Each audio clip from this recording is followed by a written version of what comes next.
¿Cómo puede un Dios que es todo amor y es todopoderoso permitir el sufrimiento en la tierra? ¿No puede Dios intervenir y crear un mundo donde no exista el sufrimiento? ¿No puede Dios hacer desaparecer el dolor?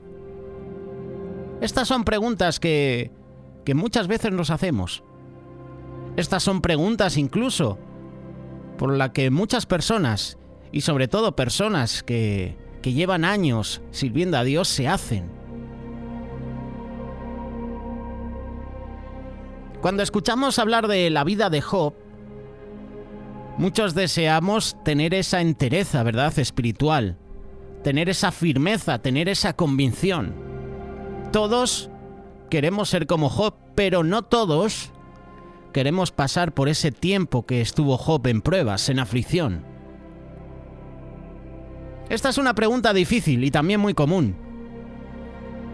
¿Por qué Dios permite el sufrimiento? Para entender algunas de las grandes preguntas en torno a este tema, debemos ver el plan global de Dios. Para empezar, Dios creó un mundo sin sufrimiento.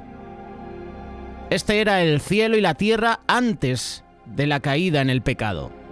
Todos los ángeles y todo lo que había sido creado vivía en armonía con Dios. Había paz, había perfección, alegría. Era exactamente así como Dios quería que fuera. Sin embargo, Satanás, uno de los ángeles, optó ir en contra de esto y hacer las cosas a su manera. Se exaltó a sí mismo y se imaginó que podía ser igual o mejor que Dios. Este fue el primer pecado, el cual causó la separación entre Dios y Satanás. El camino de Satanás estaba fuera de la bendición de Dios y por lo tanto era un camino maldecido. La creación de Dios era perfecta.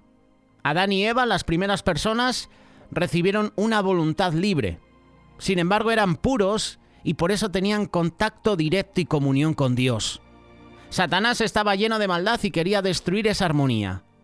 Pensaba que si las personas tenían la opción de elegir, preferirían pecar en lugar de obedecer a Dios. Dios podría simplemente haberle encerrado o incluso haberlo obligado a cambiar de opinión, pero Él tiene demasiado respeto por la libre voluntad, incluso la libre voluntad de aquellos que optan por desobedecerle.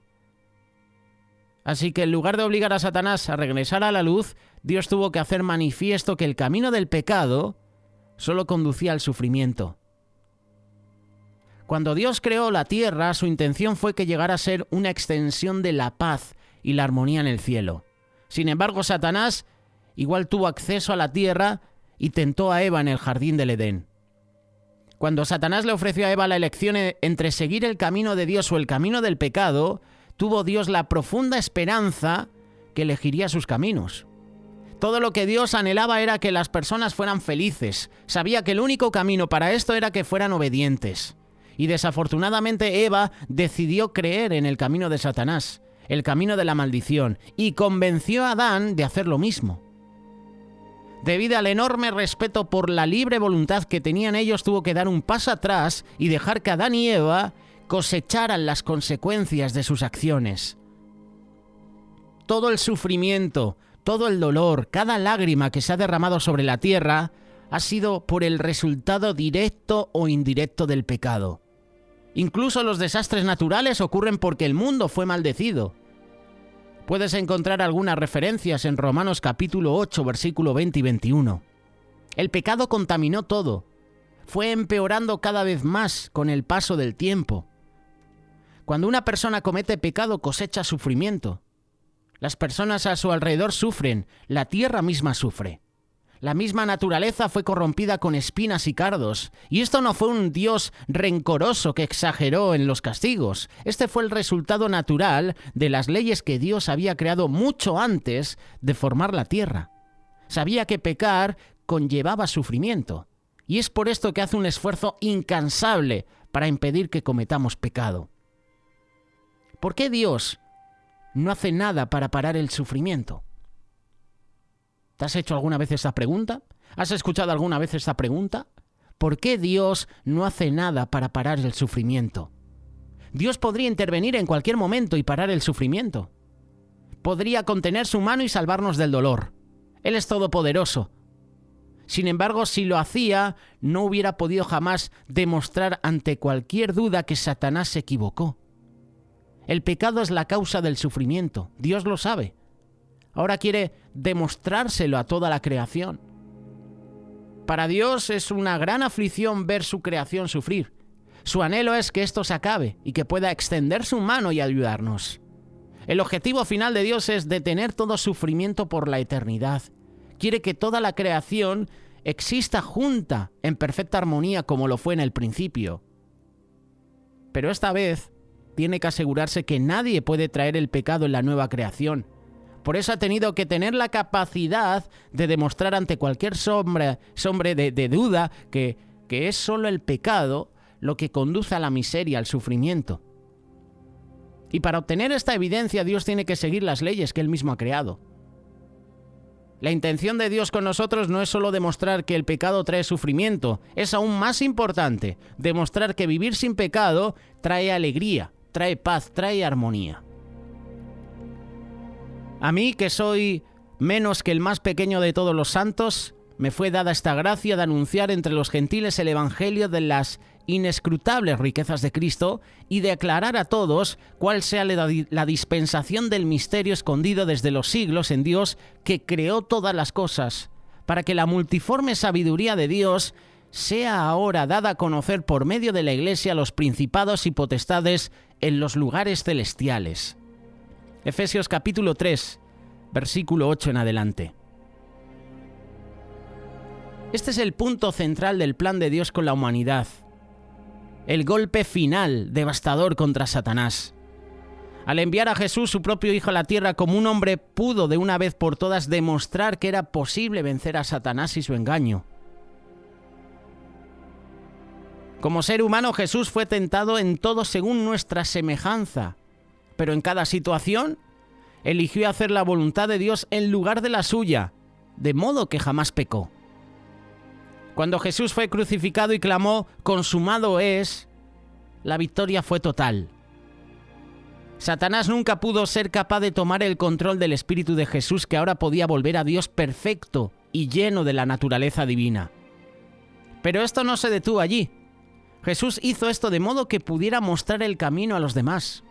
Ahora Dios está formando una novia para Jesucristo que a través de una vida pura y santa como Él lo hizo, mostrará que la victoria sobre el pecado trae verdadera y eterna alegría, trae paz. Y esta es la Iglesia, por la cual la multiforme sabiduría de Dios se dará a conocer a toda la creación. Esta alegría no es simplemente una recompensa que obtendremos en la eternidad. Esta comienza ahora. Así que, aunque Dios tiene que dejar que la tierra coseche la paga del pecado, Él está en realidad mucho más interesado en dejar que los que eligen servirle a Él puedan cosechar los beneficios de esto. Todos sufren. Y los sufrimientos que una persona experimenta en la tierra no son necesariamente proporcionales a la cantidad de pecado que ha cometido. Sin embargo, los discípulos de Jesús, los servidores de Dios, saben utilizar este sufrimiento en su beneficio. En la primera carta de Pedro, capítulo 4, verso 1, está escrito: «Puesto que Cristo ha padecido por nosotros en la carne, vosotros también armaos del mismo pensamiento, pues quien ha padecido en la carne terminó con el pecado». El padecimiento físico en sí mismo claramente no pone fin al pecado. Por el contrario, cuando las personas experimentan el dolor, la pérdida y la tragedia, entonces se manifiesta el pecado que mora en ellos y son tentados a sentirse enojados, amargados, desanimados. Pero un discípulo hace lo que su maestro Jesús hizo. Él toma estos pensamientos, los niega y los lleva a la muerte. Y el pecado que se manifestó en la situación muere. Y esto se llama padecer en la carne, porque impedir que la carne pueda llevar a cabo sus deseos es lo mismo que negar nuestra propia voluntad. Y eso es doloroso. Esto fue lo que Jesús hizo cuando estuvo en la tierra, y esta es la voluntad de Dios para nosotros. El resultado es que el pecado está vencido. Está sustituido por virtud. ¿Cuántas personas han elegido conscientemente padecer en la carne, en lugar de pecar y sufrir las consecuencias de esto? Muchas. Entonces Dios finalmente podrá decirle a Satanás: mira, tu forma no funciona. El pecado solo conduce al sufrimiento, pero algunas personas han elegido mi camino. Ellos eligieron no pecar. Esto se ha demostrado una y otra vez. Entonces habrá, a su tiempo, un ajuste de cuentas. Puedes imaginarte entonces la ira de Dios sobre Satanás cuando la hora del juicio finalmente haya llegado, después de haberse contenido todos estos miles de años. Después de la rebelión de Satanás, Dios tuvo que ver su creación sufrir año tras año, siglo tras siglo. Ha esperado con paciencia para que las personas se vuelvan a Él y sean obedientes a su voluntad, de modo que pudiera finalmente erradicar el pecado. Finalmente vendrá el tiempo de paz, y después que todo esté dicho y hecho, Satanás será echado en el mar de fuego. Y todo el sufrimiento, todo el dolor, toda la miseria habrá desaparecido para siempre. Si somos obedientes a la voluntad de Dios, en lugar de nuestra propia voluntad, que está manchada por el pecado, entraremos del lado de Dios e involucrados en llevar a cabo su plan. Mientras más eliges tú y yo vivir en obediencia a Dios aquí en la tierra, más rápido será el día del ajuste de cuentas. Mientras más personas elijan padecer en la carne, es decir, llevar a la muerte el pecado y no obedecer a los deseos y pasiones pecaminosos en ellos mismos, más pronto regresará Jesús y pondrá fin a todo sufrimiento. Ahora bien, ¿qué podemos hacer tú y yo? Es difícil permanecer al margen y mirar mientras el sufrimiento se expande por todo el mundo, sin saber lo que puedo hacer. Pero los que son fieles a Dios tienen el poder y la responsabilidad de aliviar el sufrimiento y hacer del mundo un lugar un poco mejor donde están.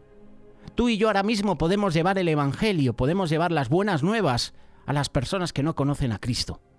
Podemos ser una bendición para las personas a nuestro alrededor al negarnos al pecado que tan fácilmente nos está tentando. El pecado que conduce cada día a luchas, conduce a la infidelidad. Cuando somos propensos a responder con palabras duras, podemos hacer morir este pecado y al contrario responder en forma suave y amable. Cuando somos tentados al egoísmo, podemos ejercitarnos en la generosidad. Cuando vemos injusticia y crueldad, podemos ser campeones de la justicia y la compasión. También podemos orar. La oración eficaz del justo puede mucho. Lo dice Santiago capítulo 5, verso 16. La oración es una tremenda arma contra la oscuridad de este mundo. Si buscamos vivir en la justicia, entonces nuestras oraciones tienen poder para ayudar. Podemos orar por sanidad, orar por gracia, orar por los pobres, orar por los necesitados, orar por los líderes mundiales, por los gobiernos, orar por las personas que en estos días están pasando por dificultades económicas, por la pérdida incluso de seres queridos. Orar para que la luz y la vida y la gracia puedan entrar en el mundo tanto como sea posible. Dios escucha nuestras oraciones. Y mientras más vivamos en justicia, más hacemos morir nuestro pecado y más luchamos contra la oscuridad y más pronto vendrá el día del juicio cuando todo el pecado y el sufrimiento hayan terminado para siempre. Puesto que todas estas cosas han de ser deshechas, ¿cómo no debéis vosotros andar en santa y piadosa manera de vivir, esperando y apresurándolos para la venida del día de Dios? Segunda carta de Pedro, capítulo 3, versículos 11 y 12. Ese día será muy pronto, el día en que Jesús regrese, dispuesto a buscar a su novia pura y sin mancha que ha elegido el camino de Dios a través de todo. Entonces llegará el gran final. Satanás será atado y arrojado al lago de fuego para siempre. Apocalipsis, capítulo 20, versículo 10. Nunca más podrá tentar a la gente a seguir su camino y causar miseria y sufrimiento. Dios finalmente podrá crear un nuevo cielo y una nueva tierra en perfecta paz y alegría, en armonía por toda la eternidad, sin llanto, sin lágrimas, sin dolor, sin tentación, sin pecado, sin luchas, sin conflictos, sin desobediencia. Viviremos junto a Dios y Jesús y los santos. Ninguna pizca de sufrimiento volverá a existir en el universo otra vez. Finalmente y para siempre, todo estará bien. ¿Por qué Dios permite el sufrimiento? Te hemos dado la respuesta. Déjanos tus comentarios. ¿Qué piensas al respecto? ¿Cómo puede un Dios que es todo amor y todopoderoso permitir el sufrimiento en la tierra? ¿No puede Dios intervenir y crear un mundo donde no exista el sufrimiento? ¿No puede hacer desaparecer el dolor? ¿Por qué Dios permite el sufrimiento? Son preguntas que te hemos respondido en unos minutos. Queremos leerte. Participa con nosotros. Participa de este vídeo a través de este canal de YouTube de Radio Solidaria. Envíanos un WhatsApp, envíanos un mensaje de Telegram. Si quieres que te compartamos este espacio, ponte en contacto con nosotros.